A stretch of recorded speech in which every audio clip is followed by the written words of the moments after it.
Welcome to the recap show on the Baseball Awakening podcast with Geoff Rottmayer. Today we will discuss the lessons learned and the action items from yesterday's interview.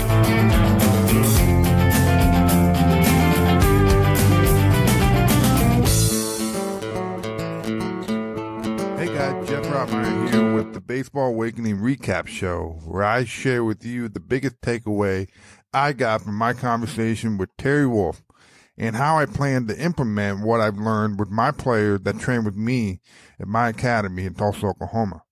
So again, as I always say, we want to hear from you because different things mean different things to different people. So it'd be interesting to see how you guys interpreted something that Terry said or something that I'm going to say today. I will make a show reading these emails because we can all learn something from it. So my email is going to be Geoff, Geoff, at baseballawakening.com. So send me your thoughts, your comments, and your feedback. You know, this conversation with Terry was great, and it's great for parents to listen to. You know, and everybody's path is going to be different. So it's not to say what works for him is going to work for you, but he provides some great insight because of some of the things that he learned. And, you know, and knowing what you know now, you always go back and say, here's what I would have done. So he kind of shared that wisdom with us. So, but you can see how Terry explained that his son didn't start playing until he was 8 or 9 years old. You know, and then he didn't start playing competitive ball until he was that 12, 13, 14-year-old. And, you know, he talked about, you know, I really love the competitive side of that competitive ball, you know, type of environment. But knowing what he knows now, he probably would have waited a couple more years. And, you know, that's different than what the culture will tell you. You know, we're seeing, you know, 6 and under competitive ball playing tournament, that's 6 and under. It's just getting younger and younger. And, you know, it's just not worth it whenever you look at, you know, what guys like Trey's been able to do and guys that the big league's been able to do. You know, these guys don't remember what happened this age. It's better for them to just go play a little league, let them have some fun, run around with their friends, go play in the backyard, and just learn how to play the game just by having fun instead of going to these competitive tournaments right out of the gate. Yeah, and then he went on to say that, you know, Trey didn't start pitching until he was 10 years old. So he didn't start at, you know, 6 and 5 and all that. So he started at 10. You know, that's 4 years prior to high school, you know, when you think about it that way. And then, you know, he ends up making the high school team at the pitcher only. So, you know, I think that was, you know, whether they knew it or not, that was actually a great thing that happened because he doesn't have so many miles on his arm prior to being 10. So, that's a great thing for him. Now, Trey was a late bloomer type. And what Terry said that really makes a difference, and I talk about this with our guys all the time, is Trey believed in himself. There's that, you gotta have that belief, you know, and you hear stories all the time about these late bloomers type, you know, these guys typically, they've got to work harder than everybody else, you know, because they're not physically developed, and it's harder for them to hang. So that's kind of, you know, maybe some of the root of the work ethic for some of these kids, you know, who really love the game, but they really believe in themselves, you know. And again, I tell these kids all the time that you got to know that you belong on that same field as everybody else. You got to know you're going to get the job done.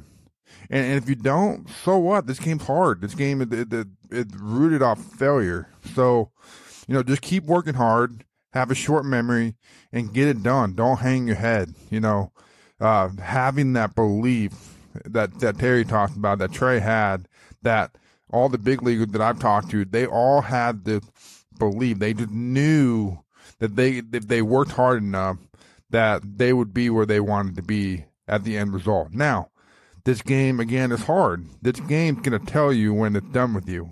So, in the meantime, you just have to believe and you have to fight through, and hopefully the game's good to you, and you'll continue to keep playing.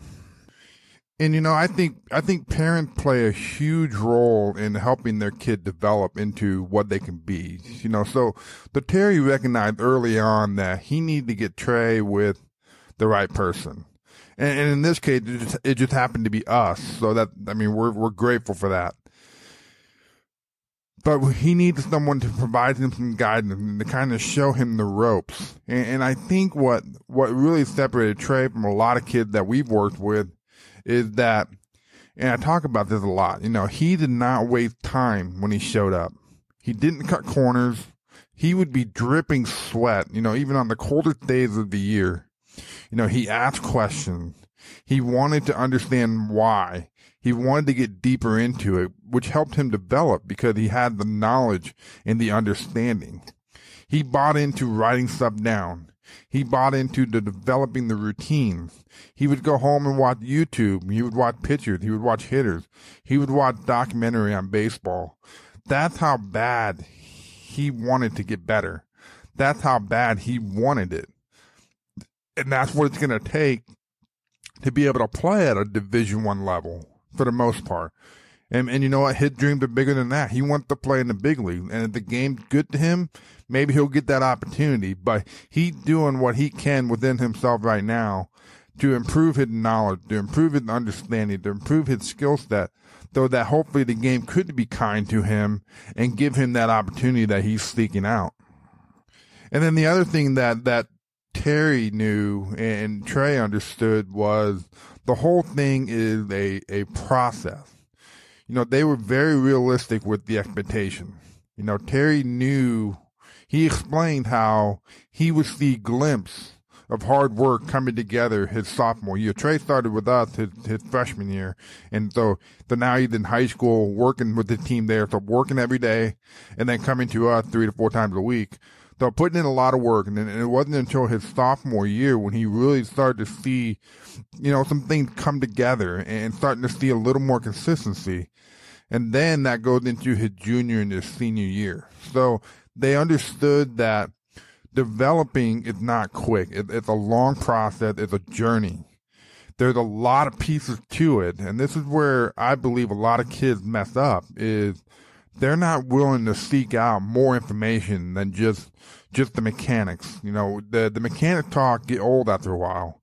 At some point, your mechanics are your mechanic. Your swing is your swing. Your throw is your throw. Yes, you need to keep improving on. You need to stay on top of them. But at some point, you need to work on your vision. You need to work on your approach. There's just a lot of different pieces to it. There's the understanding. There's routine. There's just a lot to it. And a lot of kids are not willing to do that type of stuff. At my academy, I hand out paperwork and say, hey, fill this out and we'll go over this and get them to start thinking about themselves and thinking about different things. And to be honest with you, very few kids put in the time to really do it right or even really do it. And to me, that shows who's committed and who's not. And it's one of those things, I don't get mad at them. I don't force them to do it. It's one of those things because I've seen different kids respond to different things at different times. So it's hard for me because I don't want to take the love of the game away from them. But I will tell them over and over and over, listen, there are different parts of the game that you need to work on. This paperwork is going to start that process of you getting you into a different direction and thinking about different things that's going to be important later on. You don't understand it now, but later on, if you buy into it now, it's going to be easier as things start to go. Okay, so, and that's one thing that Trey did. Trey did all that stuff. He started the process early, and I think that ultimately helped him become a Division I athlete as he is now. So, Terry is one of these guys that he wanted to learn along with Trey. He would show up at the academy and see the work, and he would say, look, I see this. I see the work he puts in at school. I see the work he puts into his academy. It's definitely not for everyone, and it's not, and it's okay. If this isn't what you want to do, or you just want to have fun, or you just want to play high school ball, that's fine. There's nothing wrong with that. But if you're a guy that says, hey, I want to play Division I baseball, You got to work harder, and you got to work differently. Trey would leave school practice and then head over to my place 3-4 times a week. This extra repetition, and I told him that the extra repetition and the routine that you go through, it's going to accumulate, and eventually you're going to bloom.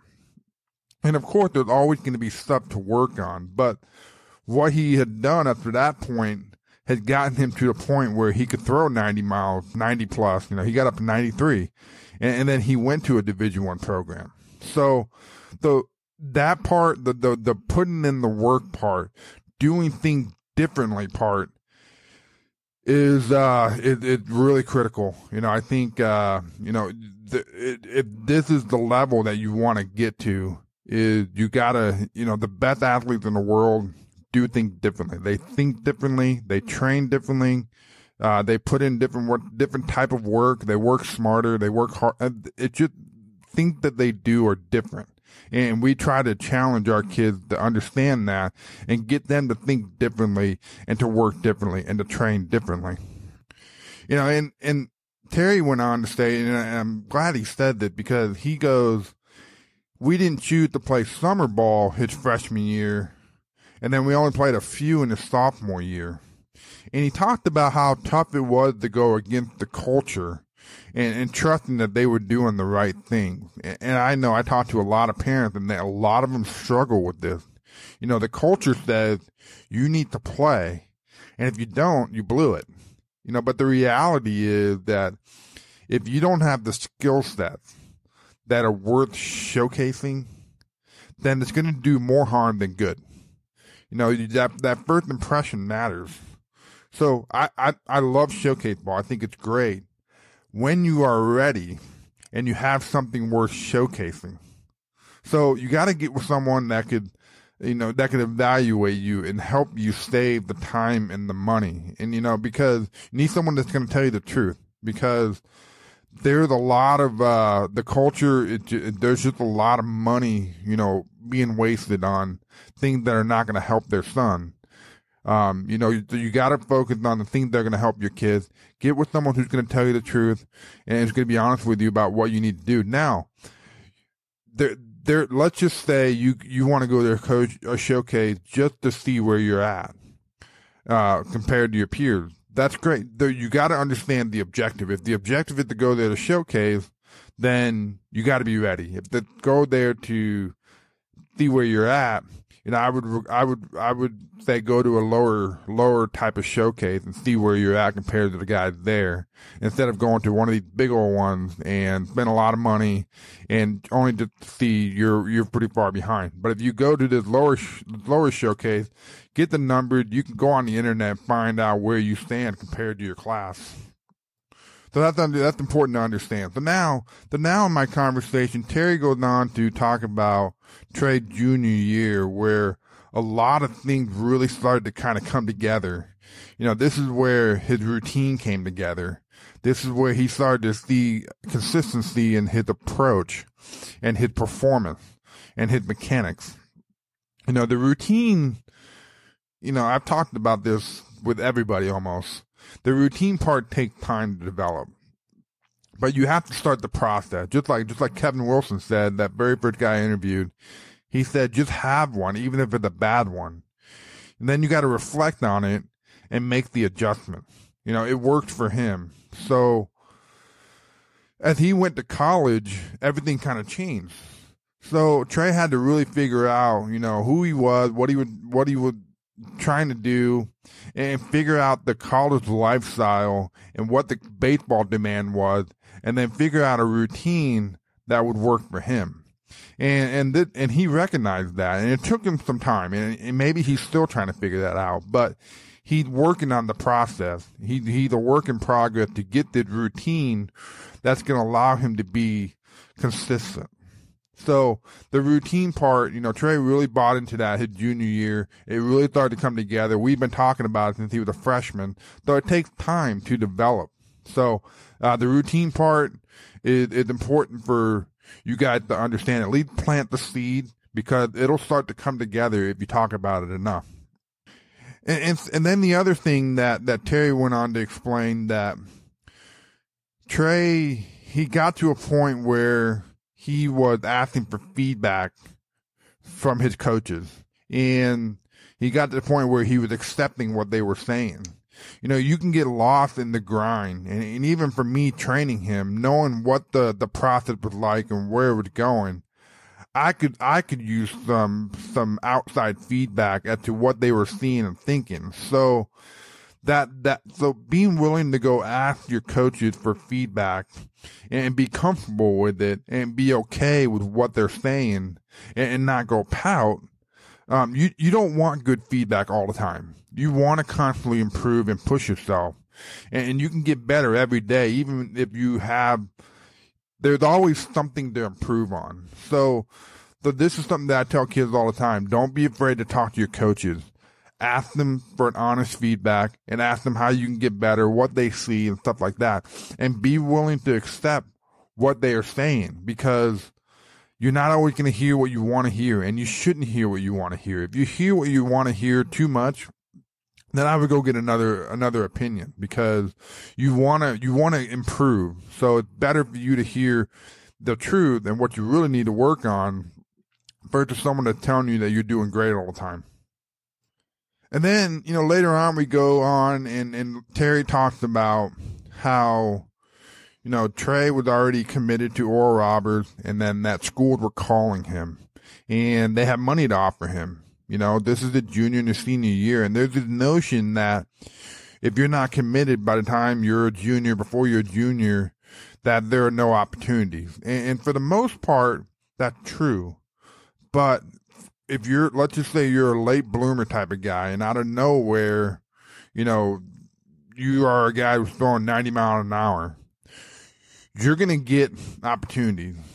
So just understand that the numbers have to be there. So if you're a guy that's a junior, senior, and you're throwing 82, then yeah, the opportunity is not going to be there like it would if you were a 90 mile an hour guy. So, you know, and again, you know, there's the academic part of it too. There's a lot of pieces to it, but just understand that if the baseball skills are there, the academic skills are there, there will be opportunities. If the baseball skills are not there and the academics not there, then the opportunities won't necessarily be there. But just understand, if you're a late bloomer type, don't give up. Keep working hard. Work on improving your numbers. Understand your numbers, and opportunities will come up. So, you know, we're in a time of numbers and data, and I love it. I think we're in a really great time. So, but we're in a time where those numbers kind of mean something, you know, and you have to train to achieve numbers. And it's easier when you have the numbers to kind of get your foot into the door. You know, it certainly helped to understand these numbers and have a plan to achieving these numbers are important. But what I think it is, you know, do you need to measure it frequently? Yes. And it's something that I could do a little better at, but I'm big on developing the routine and the consistency and giving it time. You know, a lot of guys will scrap things if they don't see things immediately. You know, and I think that's a huge mistake. I think you need to give things 6, 12 months to see if it works. You know, constantly reflect on it. And if the results aren't there, and you're going to get some results, but maybe not the results that we could have if we make some tweaks, but you gotta buy into a routine, and you gotta stick to a routine, and you gotta give it enough time to see if it works. And then lastly, you know, he talked about, you know, knowing what he knows now, what he would do now. And I think it's some great advice that, you know, could help you guys save money and time. So I'm going to tell you guys, just go back and listen to that conversation. That part of the conversation is great. So again, this was a great conversation. I already got some feedback, you know, on some of the parents who were kind of stuck in some areas, and they really said, hey man, tell Terry thank you. You know, now I understand maybe what I need to do. It gives me some insight. So we've got some great feedback already. So check it out, and we'll catch you next time.